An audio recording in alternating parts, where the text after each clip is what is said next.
Jana kwa upande wa Simba, mwalimu alihitaji kucheza kama ambavyo tumemwona kwenye mechi 2-3 zilizopita, kwamba anakuwa na rest defense ya wachezaji watano. Mara nyingi sana tumezoea rest defense ambayo unakuta ina viungo watatu, lakini mwalimu yeye alikuwa na viungo wawili wa chini. Kitu ambacho kinafanyika, anamtaka Kante ku drop katikati ya Nangu na De Rock, wanatengeneza back 3. And then utamwona Kapombe na Mligo wako juu zaidi, wamepanda.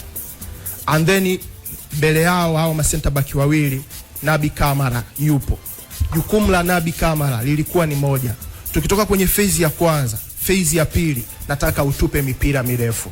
Kwa sababu mwalimu alikuwa anacheza na wachezaji 6 eneo la mbele, kwa maana ya Kapombe, Mligo, lakini pia una Mpanzu, una Mutale, una Morris Abraham, una Neo Maema. Hawa wote wako mbele. Kwa hiyo kilichokuwa kinatokea, Nabi Kamara utakuwa unatuma zaidi mipira mirefu ili hao watu waweze kukimbia nyuma ya migongo ya timu pinzani, na kitu ambacho tuliona Simba ali create nafasi. Lazima tukubali, yes, first half dakika 30 za kwanza kuna namna mipira mirefu ambayo ilikuwa inatumwa, ilikuwa inashindwa zaidi na hao center back wa Petro de Luanda. Lakini kadiri muda ulivyokuwa unasogea, tukaanza kuona Simba wanakuwa na kasi zaidi, na pale ndo tuliona nafasi zinakuwa created.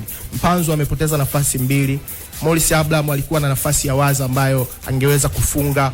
Nadhani hata Neo Maema kuna muda alipata nafasi ambayo halimisikiki ule mpira. Kama angeweza kutulia vizuri, tungekuwa tunazungumza wanapata mabao. Lakini ni hao Simba ambao wamepush, wamecreate nafasi, hakuna mtu wa kuziconvert hizo nafasi. Kwa nini?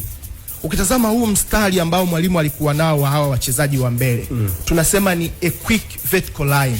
Ni mstari mnyoofu wenye kasi zaidi, kwa sababu wote walikuwa wanategemea mipira itakayotupwa zaidi kutoka kwenye midfield.